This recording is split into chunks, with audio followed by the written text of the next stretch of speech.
Good afternoon. Welcome to the final day of the Fashion Forward Talks. Thank you for being here with us. Today we're talking to some of the most coveted people at fashion weeks all around the world. We have a panel of buyers today, and this is an evergreen subject that people always want to hear about. How do you get in front of buyers? What do they think? And how do we get them to pay attention? Today's panel will be moderated by RANI ILMI. RANI is the co-founder of Frame Publicity and has a lot of experience working with new and upcoming brands, names like By Far, some of the hottest brands in fashion right now, as well as matchesfashion.com, which supports a lot of emerging designers. I'll hand it off to Rani. Thank you all for joining us today. We're going to talk through how to pitch your brand to buyers, and I have the lovely Maria MUÑOZ here, who is the co-founder of MAISON PYRAMIDE, and I'll let her give you a little background on what she does. Hi everyone. Maison Pyramide, at Maison Pyramide we are specialized in strategic communication for fashion brands. So we basically, this is what we do. We grow fashion brands, we consult for them, and then we sell them through our showroom or shop, B2B and B2C concepts. We are based in Cairo. We have our main office in Cairo, Beirut, and our showroom in Paris. So nice to meet you all.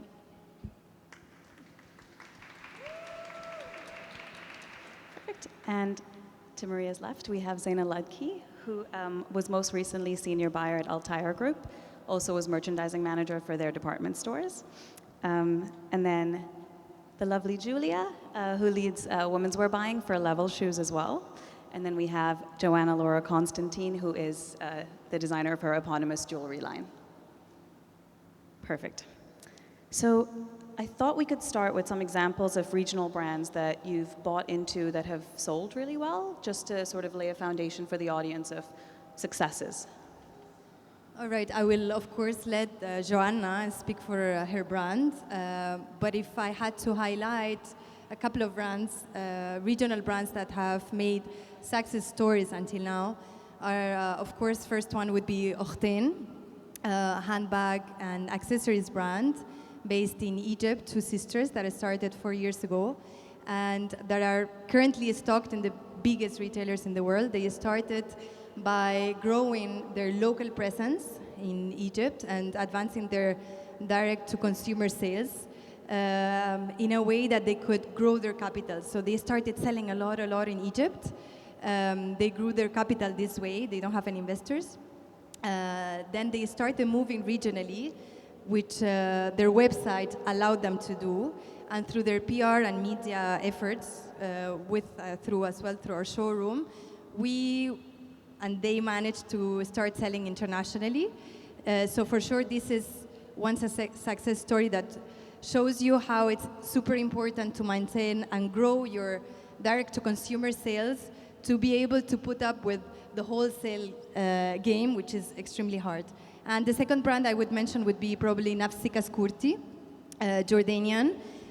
Groundbreaking designs, amazing aesthetics. They kind of did the same way, or they took the same way as Orten did, which was growing their direct-to-consumer sales in Jordan, then in the region. Super strong digital presence, and now they are as well loved and stocked everywhere in the world. Yeah, they're one of the brands I hear about quite a bit at Fashion Weeks that people identify as sort of a big regional hero. Yeah. Perfect. And then Joanna, do you want to tell us what it's like on the being on the designer end of the process? Let me see if my microphone is working. Yeah. Thank you for having me. The biggest challenge as a designer, first, not only to design, but also to be an entrepreneur, to manage all aspects of your business. And of course, being a designer and at the same time selling your brand to buyers is like the most difficult part. But at the same time, I think you're the best representation because you are the brand. So you know the details of your product, how it's made. You're the only person that knows about the story and who you are and who the brand is. So getting your products into the right stores is the biggest challenge. And of course, it's a partnership. And finding the right store is the biggest challenge, and actually having it has to be a good fit. So the store also wants your brand, so it has to be like a good match. So yeah. And you know that so well being stocked in Bergdorf and Le Bon Marché and all Yeah. of these global brands. So Yeah. congratulations, and hopefully Thank more and you. more success to you. Thank you. And actually, this is just like the first part. The second part is to stay working with those stores to do well and to be able to sell. So I've learned over the years that you cannot make everyone happy, and you cannot sell in every single store. You need to choose which store to be in. You need to have the same customer. And when you get your product out there, this is like the first step. The second step is to support the store in PR and press and marketing in order to switch, like get the customers to the store and to buy your products. So this is like the biggest challenge, especially for a small company. Perfect. And then Zainab, do you want to talk us through any of the brands that were particularly successful, that were regional? Joanna. Joanna, yeah. Honestly, she is the biggest example because I think, hi everybody, thank you for having me here. I think the key of success for Joanna was not because she's a good designer or a talented designer. The key for reaching those stores, international stores, is having a plan, as we discussed earlier. She had a strong plan, she had strong designs, and this is the way that you can make it and grow and be consistent. So she's one of the biggest examples. Yeah. Oh, okay, wonderful. So if we look at the industry through the retailer's eye, there's a misconception that stores can buy and buy and buy, and there's no sort of limit to the budgets or numbers. So if you could explain what your roles have been and what happens when you don't actually get to meet that bottom line, I think that would be great. Zaina, if you'd like to talk us through it. In regards to regional brands or in regards to like in general? I think it would be great to talk Because through in general, just so that everyone can get an idea of what Like- happens. We travel with budgets. So when we end our trips, we don't have budgets anymore. And this is our biggest problem with regional designers, is that most of the time they are not ready on time with their collections. And they approach us when we are back with zero budget to spend. We spent all our budgets in Maison Pyramide and other showrooms, but like this is one of the biggest problems that we used to face with regional designers. Not us not wanting to buy them, but not having the budget to buy them. Yeah. So, yeah. Makes sense. And Julia, if you want to talk us through as well. Yeah, of course. Hi, everyone. So obviously, I would love as a buyer to have endless budgets. I think one of the hardest parts of our job is actually making an edit, especially when collections are so strong. Obviously, at the start of each season, we very much base our budgets on performance. So if a brand's not meeting our sell-through targets, of course, we have to cut our budgets. Where brands are overperforming, we give more money, as easy as that. Where brands are underperforming, unfortunately, we have to cut our budgets, yeah. And that's kind of how we kind of manage our budgets. We also, obviously, like Zina was saying, we set aside a certain amount for new brands. So we always kind of have that, about 15 to 20% of our total budget is aside. So we always kind of are looking for those new brands, and it's always kind of there for us. Perfect. And on that note, I thought we should touch upon fashion's most sort of frowned upon evil word, which is consignment. Do you think that brands, regional and beyond, are starting to come around to the concept of consignment? Because in other markets, consignment has always existed. There are certain categories in which consignment is the way that the fashion model was structured, but regionally it's a little bit of a different situation. So if you want to talk us through how you think that that is being responded to now, and if the tide is turning slightly. Okay. All right. So. I will participate with Maria. Okay. Very quick note. yeah. Consignment is obviously a very, very tough term that designers are honestly scared of. But not only designers. Like it's not easy on retailers either. I mean, when designers come to us, they kind of assume they want sales, and they kind of assume that retailers or buyers they have budgets, but this is really not the case. And they kind of, it's a given to them that if a buyer will take, if you're willing to do consignment, the buyer will take you, which is not the case because this retailer also is giving you a space, is giving you a marketing, is giving, it's kind of like their margins when they do consignment are much smaller. So they are also doing an effort to have this brand on consignment. And correct me if I'm wrong, but I think the best formula for these two parties to be satisfied is to what Joanna was saying, to find the right partners and to find the right stores that will trust you and will invest in you, and you will invest in them as well. So this is hard, this requires time, but I think this is the best formula. And then, yeah, go ahead. You know, I think the case with consignment is only with local brands. So we don't really have international brands that we used to buy in on consignment. It's all in our own bought budget. But in regards to consignment with local brands, it's, as we said before, because they are not in the international calendar, they're not ready on time. So when they approach us, the only way we can buy them is on consignment, let's say. So I think consignment is also good because it gives them the opportunity to showcase their collection and show the buyer that my brand sells. So it's like giving them hope. So if a collection sells, if it's on consignment, then next season the buyer will think, I need to keep a budget for this brand. So it's like a key to enter stores. So it has both effects. Yeah, I definitely agree on that point. I think it's definitely a very good way for brands to kind of get in and prove themselves. I also think, like I was saying, we have new brand budgets, but very often if we don't see the brand at the beginning of the season, we don't have any money left. So it is also another way, if a brand approaches us mid-season, that's a way that we can take the brand on. We might not have any budget, but if we believe in the brand, we'll take it on, and then, like you said, we can move to direct buy. And then you can have next it in season. your own bought budget, so we buy that. Yeah, I wanted to say, like, I've had some good experiences and bad experiences with consignment.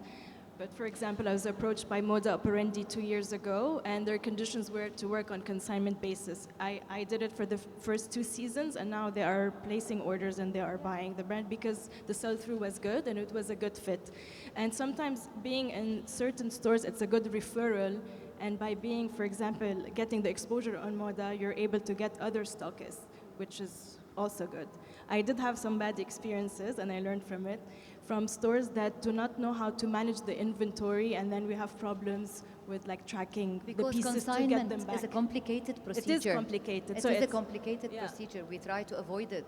So you have to know with who you can do this venture with. Yeah, exactly.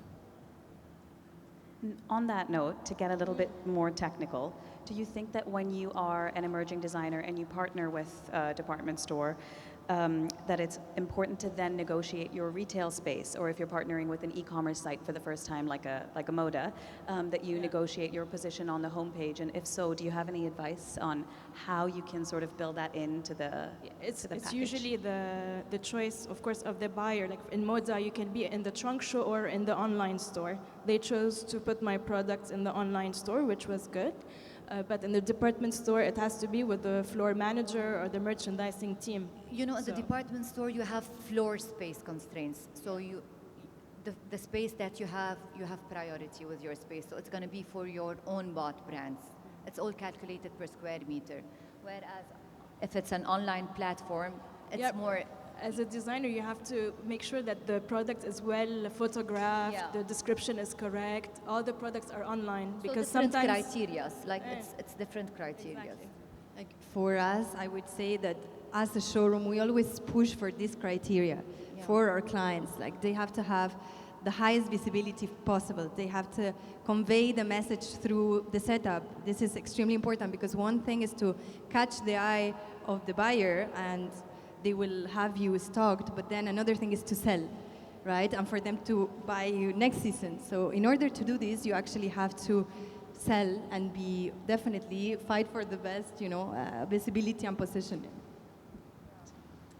And then I thought we could talk a little bit about how the consumer purchasing patterns have changed here. Is everything still luxury, luxury, luxury? Has that evolved slightly? And maybe, Julia, if you'd like to talk us through what it's like specifically sort of in the footwear category, Yeah, of course. being such a strong market here? Yeah, of course. So I definitely think that our customer is far more internationally aware. Of course, through social media, she's very much looking for kind of the new niche brands, and not so much, the high-end designer. Obviously, our business will always be driven by kind of the designer brands, but I think our customer is very much coming around to kind of these new niche brands that are offering something a little bit different.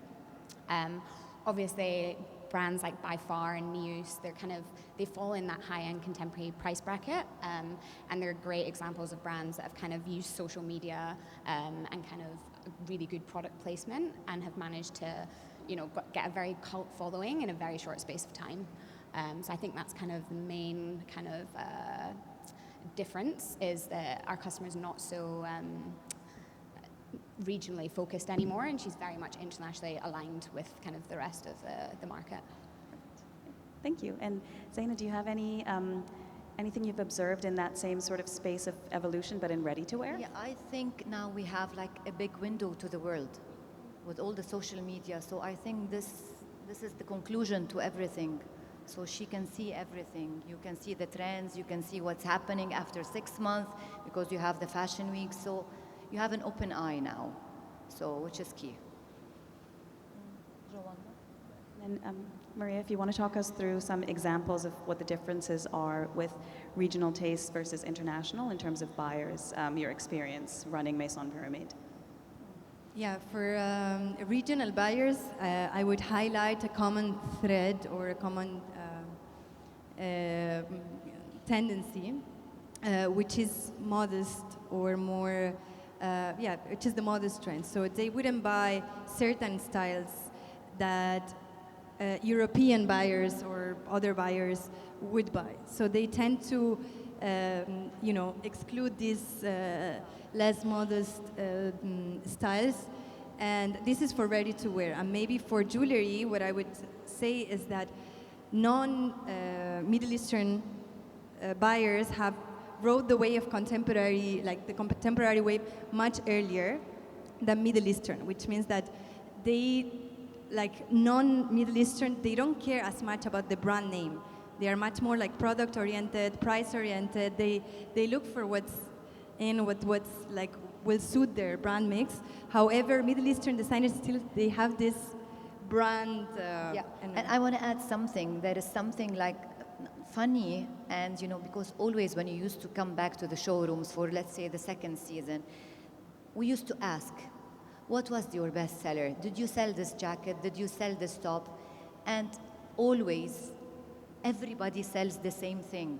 So, okay, there are some differentiations, but let's say her shirt, I sold it, Saks sold it, in Japan they sold it. So the key pieces are always best sellers everywhere, but definitely everybody buys in the direction of what the end consumer, according to the market they're buying for.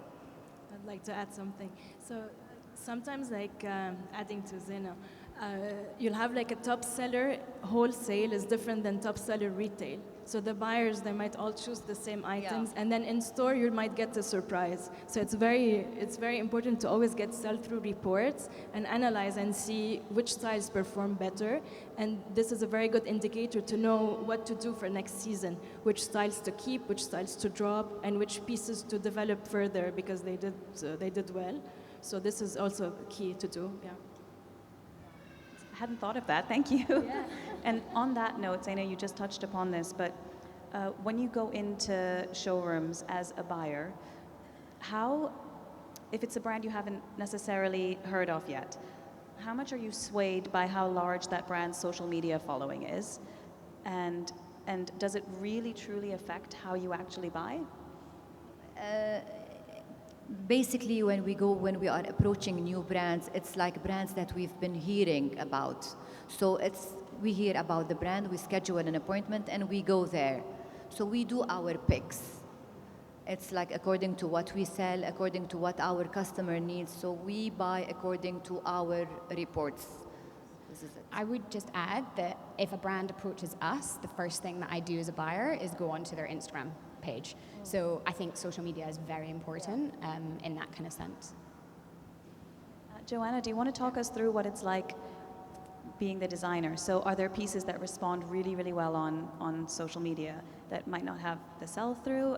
Is it very tricky? Is it a job in itself to stay on top of the social media when you 10 years ago when you were an emerging brand?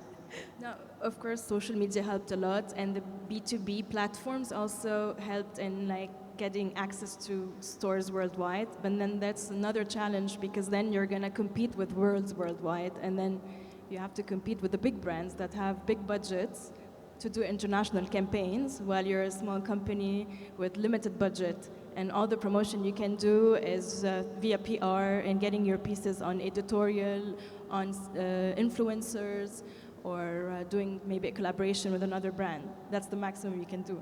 But so that's also a challenge, to be able to promote yourself if you're selling to a store in the US and South Korea and Singapore. How can you do it? Like, I'm based in Beirut, so how can you promote yourself worldwide? Instagram is a tool, but it's also a channel. So I personally decided to let it grow organically. So it's a representation of my brand. It's just pictures of my campaign. And yeah, so far I did get a good feedback, especially from stores. When they check the page, they like the overall layout and the feel of it, yeah. Yeah. And then moving on from social media, what do you think a brand really needs to have? I know in the region, focuses can sometimes be specifically when it's a category like fine jewelry, as an example. Delivery is sometimes something that's not always understood when you're up and coming, and it's really your passion and dream to become a designer. So in terms of a structure that emerging designers can follow, is it making sure that their lookbook is consistent and shot in a certain way? Is it their price list? Is it, what's the most important part? I have a feeling the answer will be delivery, but let's talk through. I would say being able to keep up with deadlines and delivery times and being on calendar, definitely. Of course, lookbook, line sheets, these are a given. These are things that any designer... 101. These are 101. These are 101 in But fashion. when it's not 101 in the region, maybe Yeah. then it's super important is you have to keep up with international calendar. That I would highlight this point. Yeah, and let's say they have it, it's done. They're working on an international calendar. They have their lookbooks, they have line sheets, they have everything. They really need to be focused and work on newness. Newness is key for buyers. We are always hungry for newness. We are always hungry. We are always a little bit scared when we are checking the collections that we bought, if they are repetitive or if they create something new. So newness is key.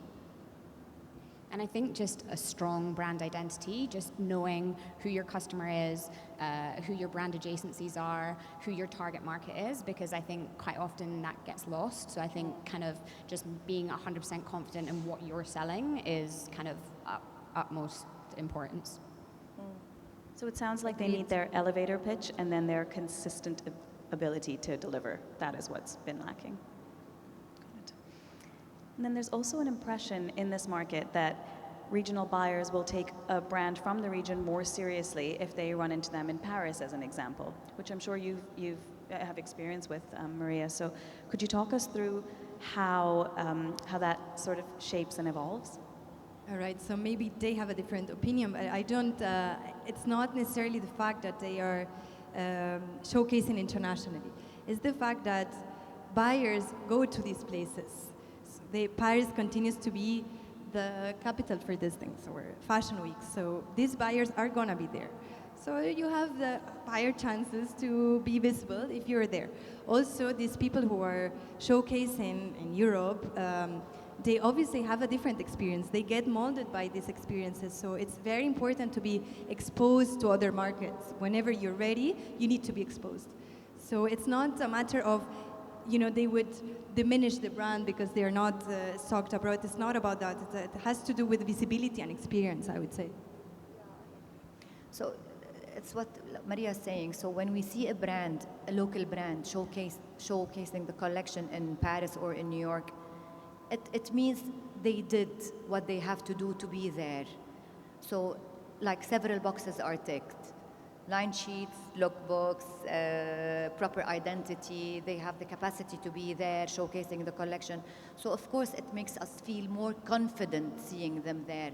But it doesn't mean if we see the brand here that we are like downgrading it or in any way, no. But we feel more confident seeing them collaborating with like international showrooms. It's normal. And it just kind of shows that the brands have done their research. If they're working with, you know, strong showrooms in Paris, Milan, it just kind of shows that they're serious about kind of their brand, and it obviously gives us confidence as buyers to kind of buy into them. I just wanted to add from a designer point of view, it's key to put yourself in the right network. So if you're targeting a certain, like a list of stores, where do you want to be? Do you want to be in a trade show? Do you want to be in a showroom?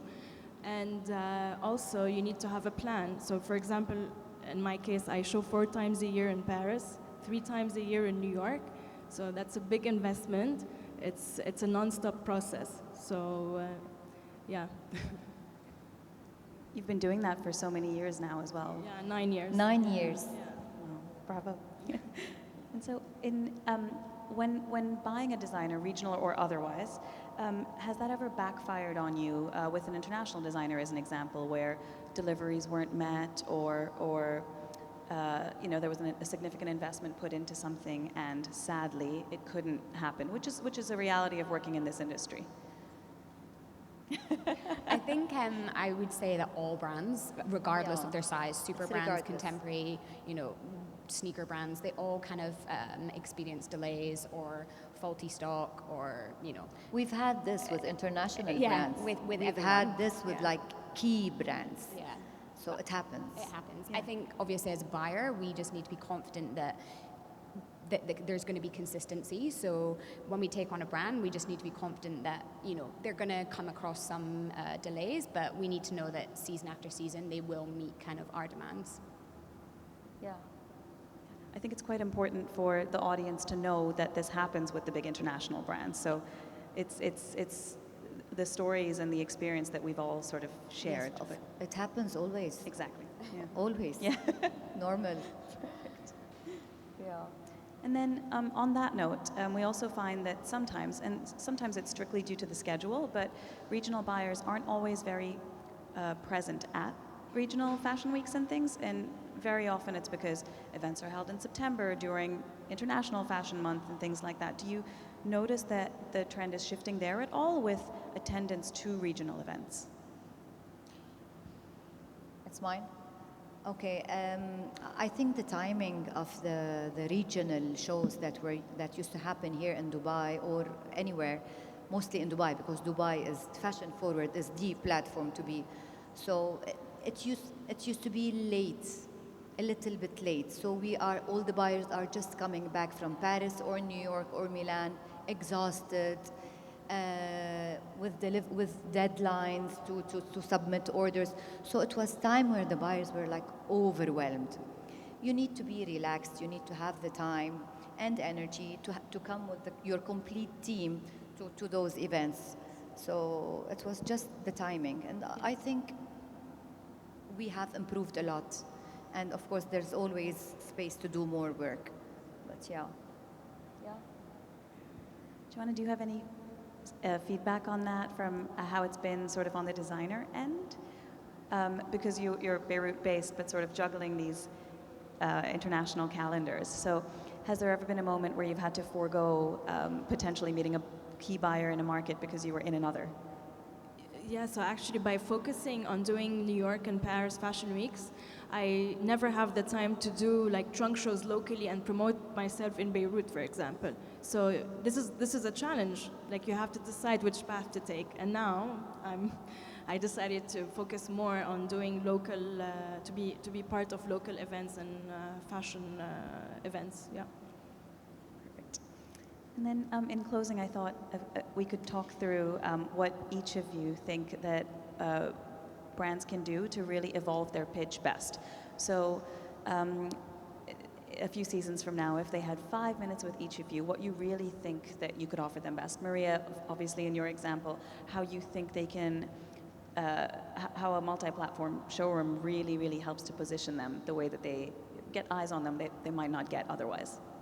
I mean, this is our job, right? So this is what we do as well for designers. We help them evolve their pitch. So we listen and listen and listen to the feedback of customers and buyers, which is key, is super important. And then based on all this feedback and our own expertise, we help designer to evolve their pitch, to evolve their products. We work very closely with people like ZEINA, for example.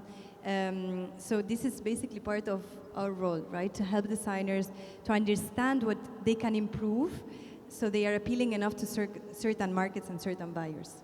This is what we would do. I think it's a plan. You know, they should have a plan.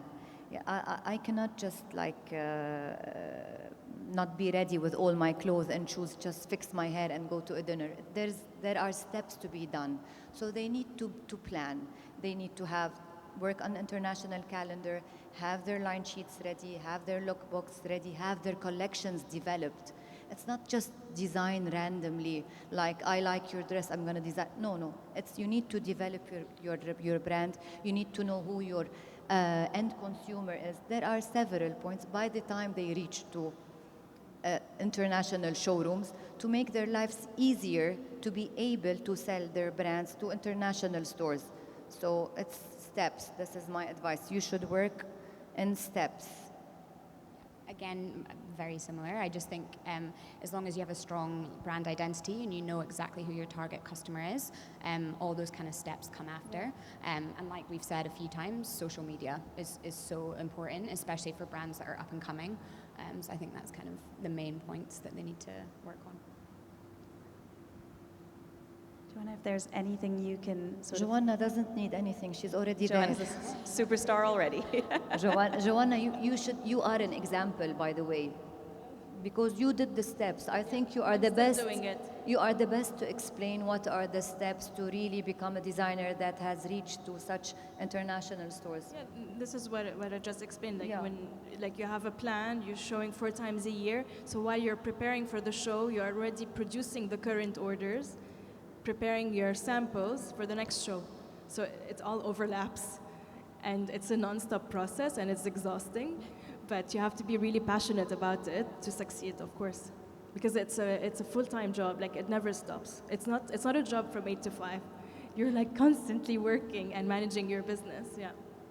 Yeah, I think people think that it's all fashion shows and you know, it's all fun and games. Obviously, we all love our jobs, but it's a constant. It's not glamorous. Yeah, it's not glamorous. It's constant work. So No, yeah, if you see somebody glamorous in like Paris Fashion Week, or then maybe they have They're not a buyer. 3 appointments per week. They are not buyers. It's like They're not designers or buyers. not designers, not buyers for sure. Yeah. Wonderful. Well, thank you so much. We're going to open up to a few audience questions now.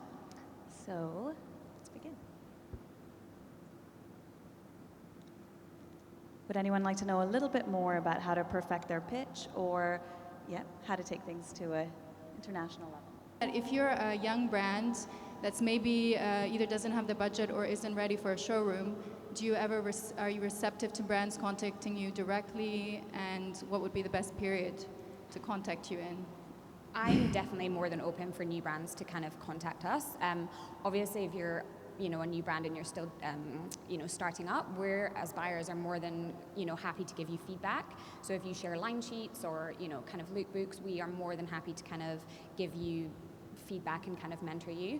I think in terms of when is best to reach out, if you're not part of a showroom, I would say when we're not at market, because emails get lost. So kind of over the summer period, I guess, when we're a little bit quieter. Yeah, because I know I know how the international calendar works. So between all the shows and the market weeks and the pre-collections, and it's really, hard to find a time that you guys would actually maybe have the time to look at that. So you're saying that summer would really Yeah, be I mean, a if good you're not at these Yeah. kind of bigger showrooms and you're emailing us, emails can get lost when we're Yeah, in of market. course. So I would say definitely out with the international calendar if you kind of.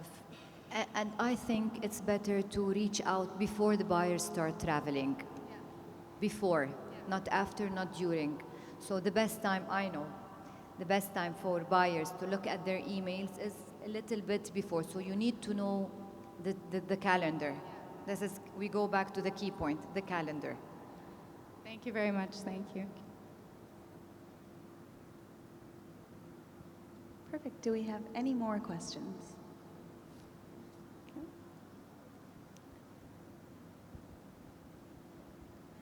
Well, Hi, I have a question. Platforms like this, Fashion Forward, how many of you are scoping designers here? Are you going to the runway shows? Are you going to the garden?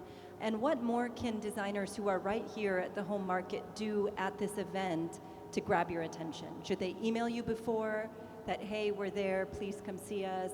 And like, for instance, for you, Joanna, did you ever do regional events like this? And how did you make noise if you did? You said you're starting to do some in Beirut now. So it's a two-part question. Yeah. So you can guys start.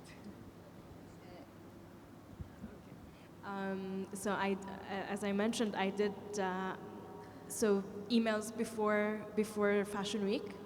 So and then throughout the years, it's through the networks and getting the contacts, because also people change and they move around, so that's a challenge. But it's a build-up, and the contacts usually, like, you contact the buyers before market, and then you meet with them during I'm sorry, market. I don't mean, I mean more in this market. So not at the major fashion weeks, but like right here at home at Fashion Forward, or in Beirut if there's a similar event. Yeah, it how do you happens- get people to come? I think we here have kind of the time to actually meet the brands, and it's a good opportunity for networking. It's very focused. So it's great because you actually just come to do this. So you here have the time to actually network with people, and then maybe they can follow up with emails, etc. But yeah, it's a good opportunity for networking as well here. I think for me, I'm still relatively new to the area, to the region, and I think platforms like this are amazing. I didn't realize how much talent we had in the region, so actually just walking around and kind of going to the shows, it's amazing to actually see that we have a lot of talent on our doorstep, and I think that's something that maybe international buyers are not aware of, so I think the platform's amazing. Hi, I have a question for Joanna. So as a designer, when you were starting off, obviously you had two options. Either you go for wholesale or you go for consignment. When you go for wholesale, you have to be capable to produce a large number or large quantity of pieces. So that could be a setback when you're starting. And then to go for consignment, the other setback that could happen could be the delay of when the shop financially sends you your sales. So how do you overcome these issues, and what's your advice as a designer going for wholesale, consignment, for both? So when we sell wholesale, I only produce samples. So it's one piece per style. And then the orders are made to order. So I don't have stock. So if the order is 10 units, I will produce only 10 units. And it's already purchased, so it's already ordered by the store. So I will not have any stock left except for my samples. And then I can do like a sample sale and sell the samples after the season is over, or maybe do a trunk show or do an exhibition and sell them after. And for consignment, it's always a risk. You will always have a few pieces that come back, but you can always resell them in an event or a trunk show. So your money is in your product. It's not a waste.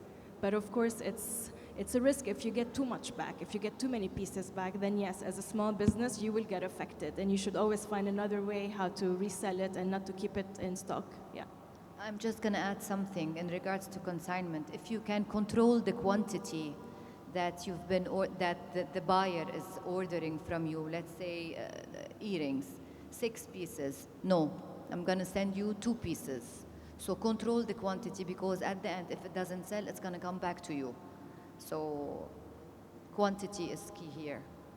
And also just for a brand, it gives you more control over what you're actually kind of selling or putting into the stores, because if you believe in a style and potentially the buyer is unsure of it, it gives you that platform to actually say, no, I want to sell this style, and it actually gives you kind of more freedom to kind of sell the brand the way that you want to. So I have a question. So recently we've seen a lot of brands focusing on pre-showing during pre instead of main fashion week. Do you think this is something healthy and a lot of brands should go, like new brands should go for it, or it depends, it varies from a brand to another? I didn't hear. Ronnie, hi. Hi. This is Ronnie Hello, is a super talented designer that showed his collection Thursday. So Ronnie, you are one of our heroes, our stars. Thanks, ZEINA. We did not get the question. So I'm asking that recently we've seen a lot of brands focusing on pre. And they're showing, Pre-collections. exactly, they're showing their collections during pre and not during the main fashion weeks. Do you think this is something healthy and like, let's say all of the brands, all of the new brands should go for, or do you think it varies from a brand to another? Okay, you should focus on pre because buyers, we budget 70%. Most of the buyers nowadays budget 70% of the OTB in pre-collections when we are buying pre. Why? Because it has a more longer life span on the floor. So definitely pre-collections But do are you think key. that everyone should do this switch, or like do you think there are certain brands that no, they need to, or Everyone depend? should do this. Okay. Everyone should do this. Pre is key for success. You have early deliveries.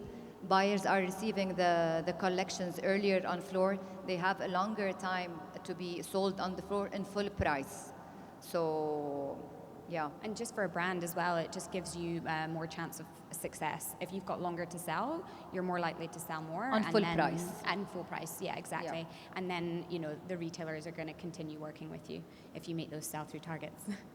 Thank you. I have Joanne. something to add, yeah. Hi, Ronnie, how are you? Hey. So obviously, my biggest orders are usually placed in pre and not in main. I wanted to say about... Sure. my idea. Oh,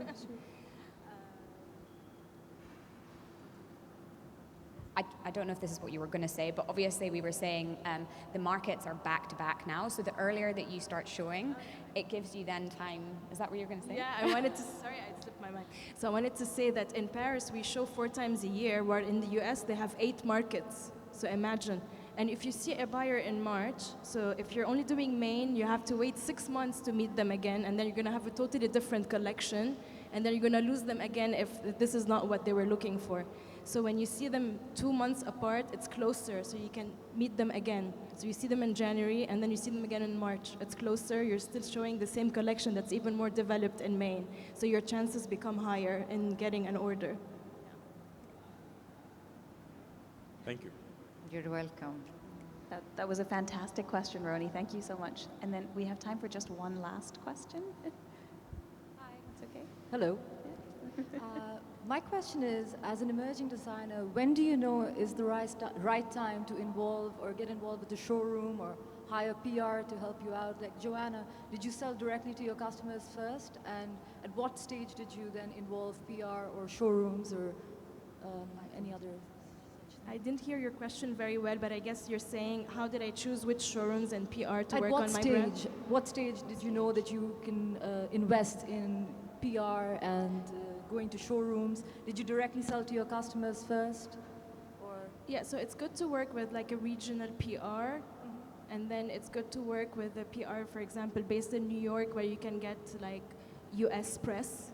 And because a lot of photo shoots happen in New York for a lot of international magazines, not only for the US magazines. So that was a good thing to do for me, to get the